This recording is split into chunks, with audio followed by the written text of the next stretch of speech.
कल कानपुर दौरे पर रहेंगे सीएम योगी आदित्यनाथ। 412 करोड़ के विकास कार्यों की देंगे सौगात। पार्टी पदाधिकारियों के साथ करेंगे बैठक।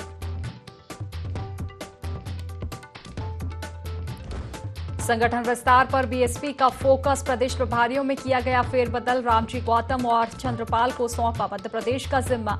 आनंद कुमार बने रहेंगे राष्ट्रीय उपाध्यक्ष।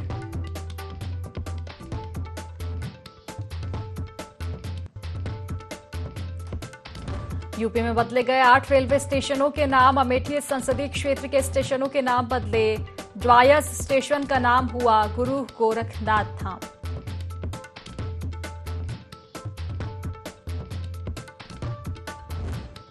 रेलवे स्टेशनों के नाम बदलने पर बोले सपा प्रमुख अखिलेश यादव, स्टेशनों के सिर्फ नाम ही नहीं हालात बदले। रेल हादसों पर विचार करें।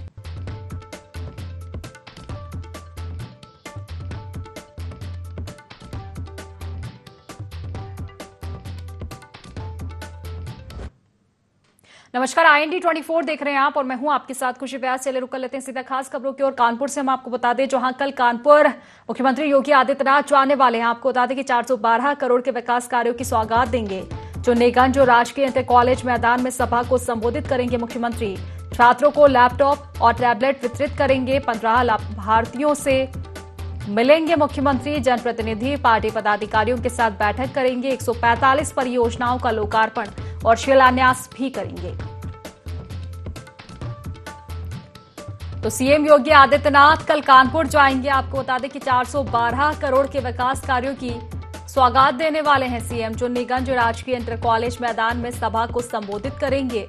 छात्रों को लैपटॉप और टैबलेट वितरित करेंगे। 15 लाभार्थियों से भेंट भी करेंगे। तो जनप्रतिनिधि पार्टी पदाधिकारियों के साथ बैठक करने वाले हैं सीएम। 145 परियोजनाओं का लोकार्पण और शिलान्यास करेंगे।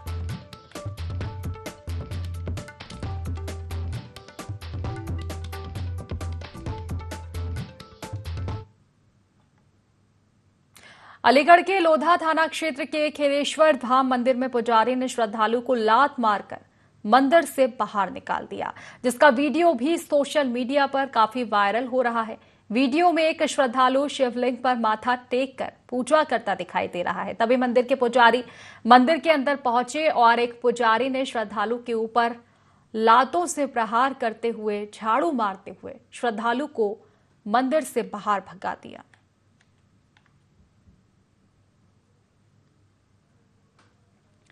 तस्वीरें आप देख सकते हैं अलीगढ़ के लोधा थाना क्षेत्र के खेरेश्वर धाम मंदिर से ये घटना बताई जा रही है, जहां पुजारी ने श्रद्धालु को लात मारकर मंदिर से बाहर निकाला है। तस्वीरें में देखा जा सकता है कि जो श्रद्धालु है पूजा करने के लिए मंदिर पहुंचा था और इसी दौरान पुजारी वहां पहुंचता है, श्रद्धालु को लात मारकर बाहर निकालता है।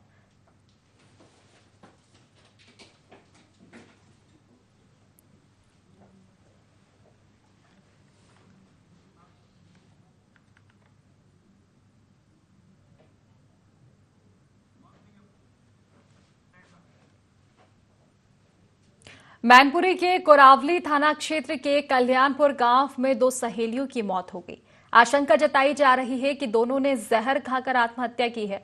दोनों सहेलियां 12वीं की छात्राएं थी। दोनों साथ स्कूल गई थी और आपको बता दें कि स्कूल से वापस आने पर दोनों की तबीयत अचानक से बिगड़ गई। अस्पताल ले जाने पर डॉक्टरों ने दोनों को ही मृत घोषित कर दिया। फिलहाल पुलिस मामले की जांच में जुटी हुई है।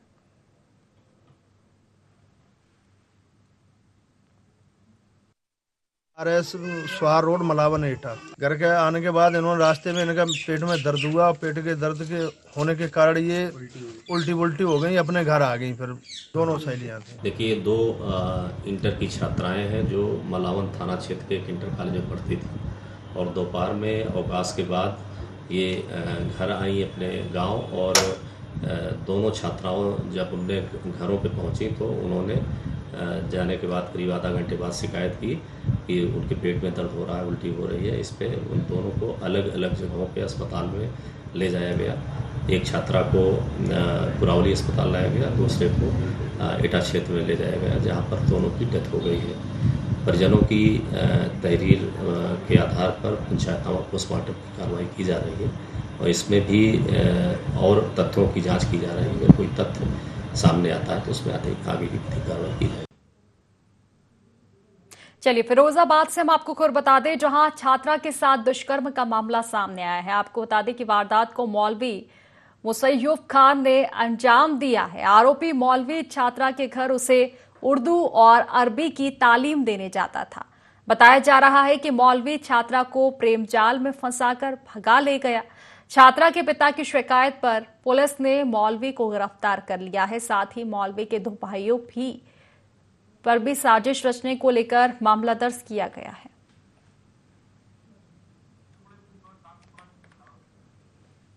तो देखिए, फिरोजाबाद से हम आपको खबर बता रहे हैं, छात्रा के साथ दुष्कर्म का ये एक मामला सामने आया है। आपको बता दें कि दुष्कर्म की वारदात को मौलवी मुसैय्यब खान ने अंजाम दिया है। आरोपी मौलवी छात्रा को पढ़ाने के लिए जाता था घर से। आपको बता दें कि छात्रा के घर उसे उर्दू और अरबी की तालीम देने के लिए आरोपी जाता था, जिसने छात्रा को पहले प्रेम जाल में फंसाया, उसके बाद उसको अपने साथ भगा कर ले गया। इसके बाद आपको बता दें कि मौलवी ने दुष्कर्म की वारदात को अंजाम दिया है। तो फिलहाल मामले में कार्रवाई की गई है। पुलिस ने आरोपी मौलवी को गिरफ्तार कर लिया है। साथ ही इस साजिश में शामिल उसके 2 भाइयों पर भी मामला दर्ज किया गया है। रसूलपुर निवासी एक व्यक्ति के द्वारा थाने पे यह तहरीर दी गई कि उनकी बेटी को अरबी व उर्दू पढ़ाने वाले मौलवी द्वारा अपने भाइयों के सहयोग से उनकी बेटी को बहला फुसला करके भगा लिया गया है। तहरीर के आधार पर तत्काल अभियोग पंजीकृत करके अपहृता की सकुशल बरामदगी सुनिश्चित की गई। मेडिकल रिपोर्ट और धारा 161 के बयानों के आधार पर सुसंगत धाराओं की वृद्धि करते हुए आरोपी को हिरासत में लेकर के चालान माननीय न्यायालय किया गया है। अन्य आवश्यक वैधानिक कार्रवाइयां की जा। वृंदावन के विश्व प्रसिद्ध बांके बिहारी मंदिर में कृष्ण जन्माष्टमी मनाई गई, जहां साल में एक बार होने वाली मंगला आरती में शामिल होने के लिए पहुंचे भक्तों को प्रशासन ने मंगला आरती से वंचित कर दिया। प्रशासन ने मंगला आरती के लिए कोर्ट के आदेश का हवाला देते हुए सीमित पास जारी किए। ये पास चुनिंदा लोगों को जारी किए गए, जिससे श्रद्धालु नाराज दिखाई दिए।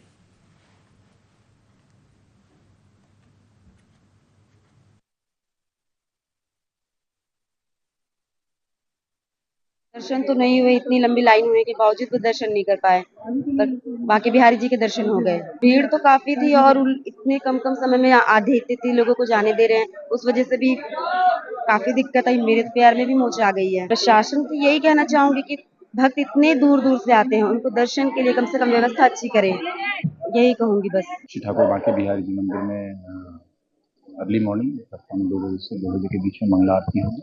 उसको लेकर व्यापक सुरक्षा व्यवस्था चारों तरफ की गई है और जो लिमिटेड एक्सेस का निर्देश था माननीय न्यायालय का, उसके अनुरूप ये व्यवस्था सुनिश्चित कराई गई है। और मंगला आरती के उपरांत 5:30 बजे तक मंदिर खुला रहेगा और सभी लोग जो बचे हुए हैं सभी लोग दर्शन करेंगे।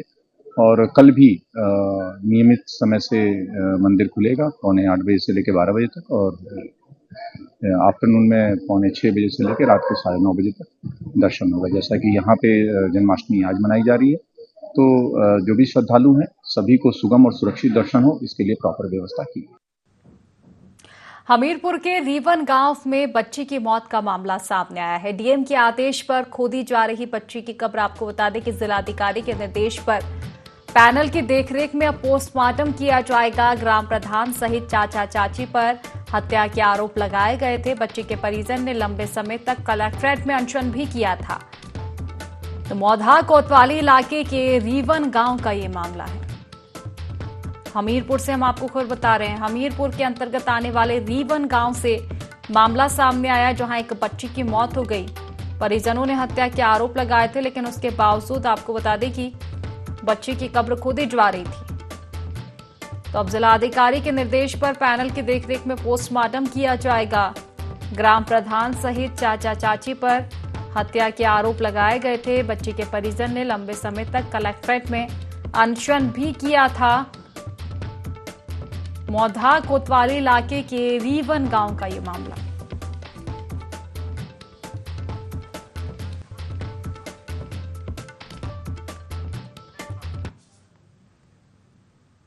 चलिए खबरों में आगे बढ़ेंगे, जहां मैनपुरी के गांव दौदापुर में दलित बच्चों पर चोरी का आरोप लगाकर बंधक बनाने के मामले में पुलिस ने रिपोर्ट दर्ज की है। वहीं आजाद समाज पार्टी के पदाधिकारी भी थाने पहुंचे और कड़ी कार्रवाई की मांग की। दरअसल कृष्ण जन्माष्टमी के अवसर पर ठाकुर धर्मवीर सिंह के मंदिर में 3 दलित बच्चे चढ़ गए थे। इसी बात को लेकर धर्मवीर ने दलित बच्चों पर चोरी का आरोप लगाते हुए उन्हें बंधक बनाकर उनकी जमकर पिटाई कर दी। जानकारी मिलने के बाद परिजन गए तो उन्हें भी पीटा गया था। अब इस मामले में पुलिस ने मुकदमा दर्ज कर लिया है, आगे की कार्रवाई की जा रही है।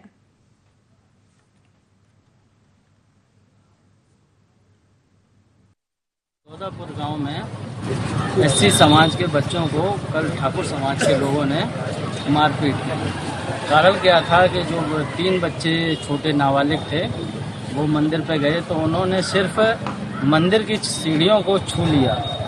इसके चक्कर में वहाँ ठाकुर समाज के लोग थे, बच्चों को लाठी डंडों और हाथों से उनकी ज़बरदस्त पिटाई की, जिससे उनके काफ़ी चोटें हुई। यहाँ तो एक केवल भूमिका रहती है SC/ST एक्ट मुकदमा लिखने की, लेकिन मेन निर्णय CO साहब का रहता है। CO साहब की रिपोर्ट के बाद देखते हैं क्या होता है। अगर अपराधी को छोड़ दिया जाएगा तो हमारी भीम आदमी और आज़ाद समाज पार्टी इस संज्ञान को विस्तृत रूप से लेगी और आज़ाद समाज पार्टी के राष्ट्रीय अध्यक्ष माननीय एडवोकेट चंद्रशेखर भाई देवर में। तो दलित बच्चों की पिटाई का ये पूरा मामला था। आपको बता दें कि दलित बच्चे मंदिर पर चढ़ गए थे और इसी के चलते बच्चों पर चोरी करने का आरोप लगाया गया था, उनकी जमकर पिटाई की गई थी। वहीं जब मौके पर बच्चों के परिजन पहुंचे तो उनसे भी पिटाई की गई थी। इस पूरे मामले में अब कार्रवाई की गई है, पुलिस ने मुकदमा दर्ज कर लिया है, कार्रवाई शुरू कर दी है।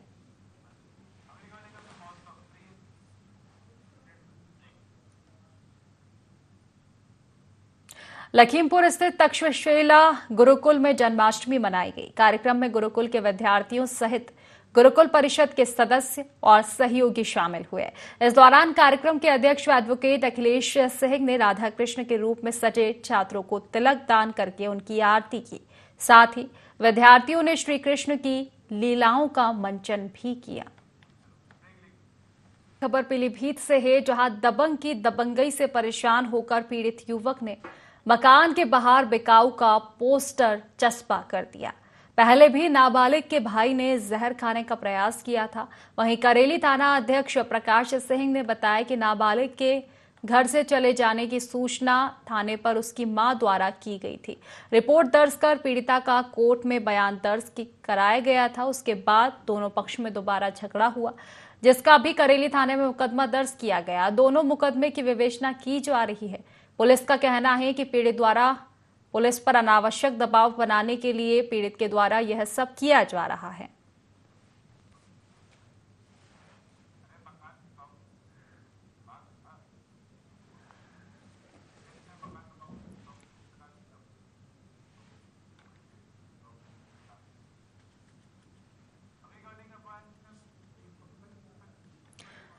तो दबंगों की दबंगई जो है सामने आई है, मकान बेचने को मजबूर हुआ है युवक। तो देखिए अवैध कब्जे का खेल किस तरह जारी है, इसकी एक बानगी आपको कौशाम्बी से बताते हैं। आपको बता दें कि जन्माष्टमी की 2 दिन की छुट्टी के बाद जब मंगलवार को विद्यालय खुला तो हेड अध्यापक राजकुमार वर्मा स्कूल पहुंचे। विद्यालय के अंदर का मंजर देखकर वह दंग रह गए। आपको बता दें कि विद्यालय के अंदर एक नई कब्र बनी हुई थी, जिसे हाल ही में बनाया गया था। हेड अध्यापक ने मामले की सूचना बीएसए कमलेंद्र कुशवाहा को देते हुए थाने में तहरीर दी, जिसके बाद बीएसए, एसडीएम, सीओ और स्थानीय पुलिस मौके पर पहुंची और अवैध कब्र को विद्यालय से मिटाकर उसका मलबा बाहर फेंका गया। और हेड अध्यापक की तहरीर पर पुलिस ने 2 सगे भाई हासिम और कासिम के खिलाफ केस दर्ज कर उन्हें गिरफ्तार कर लिया है। मामला पश्चिम शरीरा थाना क्षेत्र के असाड़ा गांव का है।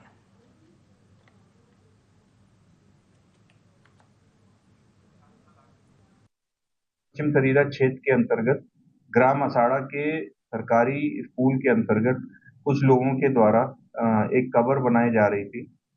सूचना प्राप्त होते ही तत्काल पुलिस फोर्स मौके पर गई है। प्रधानाध्यापक के द्वारा जो तहरीर दी गई है उसके आधार पर सुसंगत धाराओं में मुकदमा पंजीकृत कराया जा रहा है। जो आरोपी हैं उनको हिरासत में लेकर उनके विरुद्ध आवश्यक विधिक कार्रवाई की जा रही है। ना हुई जब आज हम लोग सुबह गए विद्यालय में तो खोले तो एक पहले से ही हमारे नियुक्ति से के समय से ही एक कब्रिस्तान कच्ची बनी हुई थी और आज उसको देखा तो वो पक्की बनी थी। तो ये 2 दिनों के बीच में, ये छुट्टी के दिनों में ये कब्रिस्तान शायद बना दी गई है थी। तो ये बाउंड्री फांद कर जो है लोग आए और अराजक तत्वों ने जो है बना दिया। पहले जानकारी जुटाई कि किन लोगों के द्वारा है। जब वो पता पाए तो हमने अपने अधिकारियों से जो है कहा, तो उसके बाद हमने उनसे संपर्क किया जो लोगों ने बनवाया। तो फिर जो है हमने उनसे कहा कि इसको हटवा लीजिए तुरंत, नहीं तो FIR हो जाएगी आपके खिलाफ जो है। तो उन्होंने तुरंत जो है हमारे सामने ही सारा जो है जो भी उन्होंने संरचना बनाई थी वो सब हटा उठा के चले गए और चालान हो गया है और वो वहाँ पर भूमि बिल्कुल समतल हो गई है। तो खबर पीलीभीत से है, जहां गांव तासपुर में नवविवाहिता का शव कमरे में फांसी के फंदे पर लटकता हुआ मिला। दरअसल कलेक्टर गंज थाना क्षेत्र निवासी दिनेश कुमार ने अपनी बेटी की शादी 14 जुलाई 2024 को करेली थाना के जितेंद्र नामक व्यक्ति से की थी। नवविवाहिता के पिता दिनेश कुमार का आरोप है कि ससुराल वाले दहेज में मोटरसाइकिल की मांग कर रहे थे, इस कारण उन्होंने उनकी बेटी सीमा की हत्या की है। वहीं पुलिस ने मामला दर्ज कर शव को पोस्टमार्टम के लिए भेज दिया है।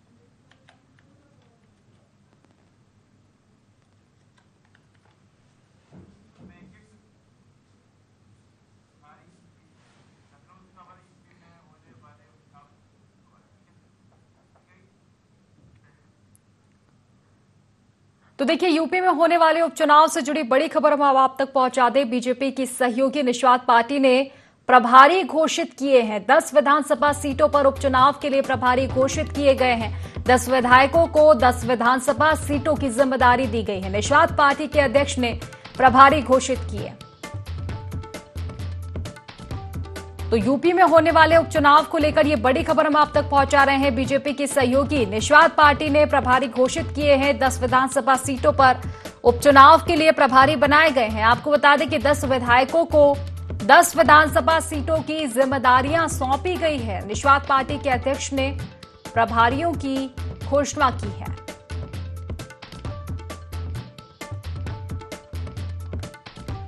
तो उपचुनाव को लेकर तैयारियां अब लगातार जारी है और प्रभारी अब निषाद पार्टी ने अपने नियुक्त कर दिए हैं। 10 विधानसभा क्षेत्रों के लिए 10 विधायकों को जिम्मेदारी दी गई है प्रभारी के रूप में।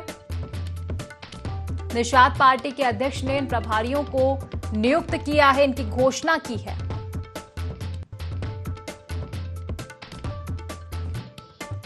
तो उपचुनाव को लेकर तैयारी लगातार जारी।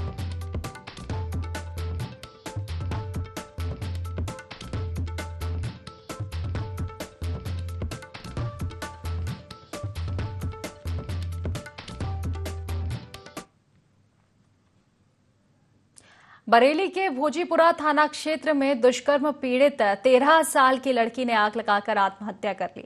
मामले में परिजनों ने 2 लोगों के खिलाफ मामला दर्ज करवाया है। परिजनों ने कहा कि 2 नाबालिग लड़के किशोरी को जबरन घर से ले गए थे। इसके बाद लड़की से दुष्कर्म कर मौके से फरार हो गए। मामले में फिलहाल पुलिस ने 2 आरोपियों के खिलाफ मामला दर्ज कर लिया है, जिनमें एक आरोपी की गिरफ्तारी भी हो चुकी है।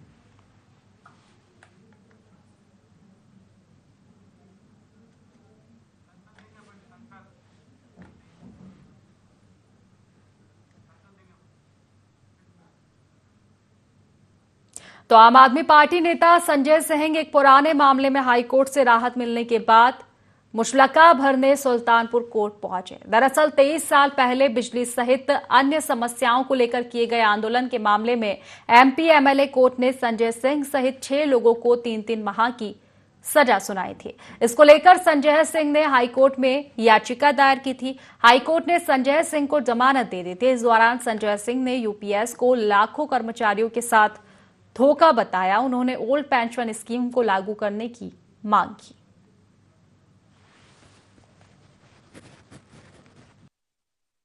कि आज जो बेल ग्रांट हुई है वो ट्रायल कोर्ट ने कन्विक्शन किया था 3 महीने का, और उसके अगेंस्ट में अपील जो थी वो ऑनरेबल सेशंस कोर्ट से डिसमिस हुई थी। तो न्यायालय के आदेश का पूरा सम्मान रखते हुए मैं इतना ही कहूँगा कि ये नो एविडेंस केस है, एक्विटल का बेस्ट केस है। और ऑनरेबल हाई कोर्ट ने अच्छी रिलीफ देते हुए पर्सनल अपीयरेंस को एग्जेम्प्ट किया और अपील एडमिट करते हुए बेल ग्रांट किया। जो टर्म्स एंड कंडीशंस थी उसके अकॉर्डिंगली संजय सिंह जी जो है वो आज उपस्थित हुए और अपना बेल बॉन्ड फाइल किया। 23 साल पुराने मामले में मुझे लोअर कोर्ट से और उसके बाद फिर सेशन कोर्ट से 3 महीने की सजा हुई थी और इस मामले में मैंने हाई कोर्ट में अपील दायर की थी, याचिका की थी। वरिष्ठ अधिवक्ता सतीश मिश्रा जी ने बहस की और माननीय उच्च न्यायालय ने मुझे राहत देते हुए सजा पर रोक लगाई और जमानत लेने का निर्देश दिया लोअर कोर्ट से, ट्रायल कोर्ट से। तो आज 50-50 हजार के निजी मुचलके पे हम लोगों को जमानत दी गई है और कोर्ट के सामने हाजिर हुए थे। आगे के लिए उच्च न्यायालय का आदेश है कि जब भी उच्च न्यायालय रिवीजन के दौरान हमें बुलाएंगे तो उस समय चाहे मैं या मेरे वकील वहां पर हाजिर होंगे। चलिए कुशीनगर से आपको खबर बता दें, जहां ग्रामीणों ने कोटेदार को सरकारी राशन बेचते हुए पकड़ा है। मैजिक वाहन से गरीबों का राशन लोड कर रहा था कोटेदार और वाहन चालक को पुलिस ने हिरासत में लिया है। कप्तानगंज तहसील क्षेत्र के नारायणपुर गांव का यह मामला बताया जा रहा है। कुशीनगर से हम आपको खबर बता रहे हैं, ग्रामीणों ने कोटेदार को सरकारी राशन बेचते हुए पकड़ा है। मैजिक वाहन से गरीबों का राशन लोड कर रहा था कोटेदार और वाहन चालकों को पुलिस ने हिरासत में लिया है। कप्तानगंज तहसील क्षेत्र के नारायणपुर गांव का मामला। तो गरीबों के हक के राशन पर डाका डाला जा रहा था। कोटेदार के द्वारा सरकारी राशन को बेच रहा था कोटेदार, जिसकी सूचना मिलने पर मामले में कार्रवाई की गई है।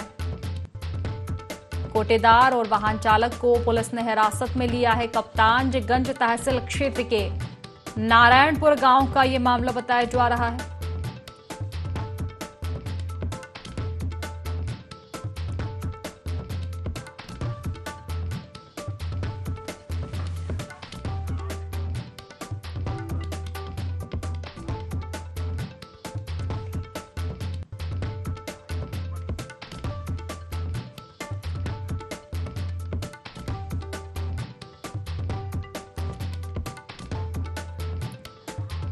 तो देखिए, गरीबों के राशन पर डाका डाल रहा था कोटेदार, जिसको हिरासत में लिया गया है। मैजिक वाहन में राशन को लोड कर ले जा रहा था।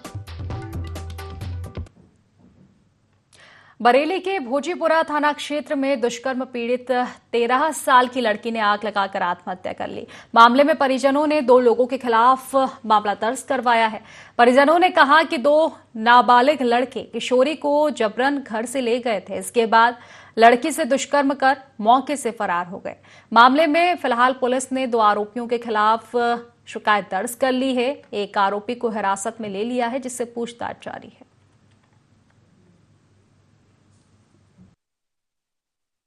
भोजीपुरा पर एक व्यक्ति ने आकर लिखित सूचना दी। दिन में लगभग 12 बजे उसकी नाबालिग पुत्री के साथ पड़ोस के ही एक नाबालिग लड़के ने अपने एक अन्य नाबालिग साथी के साथ घर के पीछे गन्ने के खेत में ले जाकर गलत काम करते हुए उसकी बड़ी पुत्री ने देख लिया। इस संपूर्ण घटनाक्रम से क्षुब्ध होकर उसकी नाबालिग पुत्री ने स्वयं को आग लगा ली तथा अस्पताल ले जाते समय सायकाल 5 बजे उसकी मृत्यु हो गई। स्थानीय अधिकारियों द्वारा तथा अन्य उच्चाधिकारीगणों द्वारा घटनास्थल का निरीक्षण किया गया। शव को कब्जे में लेकर पंचायतनामा पोस्टमार्टम की कार्रवाई प्रारंभ की गई है। नामित 2 अभियुक्त गणों में से एक अभियुक्त गण को हिरासत में लेकर कड़ाई से पूछताछ जारी है। शीघ्र ही संपूर्ण घटना का खुलासा किया जाए। तो खबर लखीमपुर से है, जहां जन्माष्टमी के मौके पर बाल बालाओं द्वारा डांस का अश्लील वीडियो वायरल हो रहा है। तहसील निघासन वन विभाग के रेंजर आरिफ जमाल ने जन्माष्टमी के पर्व पर बाल बालाओं द्वारा अश्लील डांस उन्होंने करवाया था। इस दौरान रेंजर ठेकेदार द्वारा जमकर नोटों की बारिश भी की गई।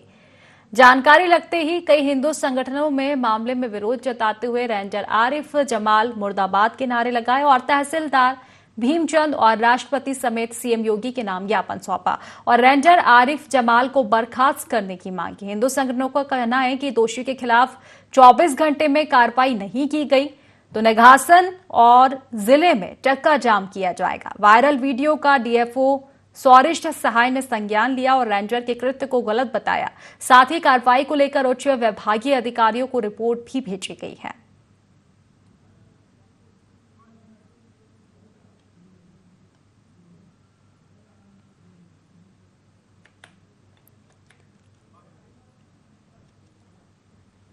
तो जन्माष्टमी के मौके पर बार बालाओं से डांस करवाया गया है। इस मौके पर आपको बता दें कि इस मामले के बाद से लगातार हिंदू संगठनों में रोष व्याप्त है।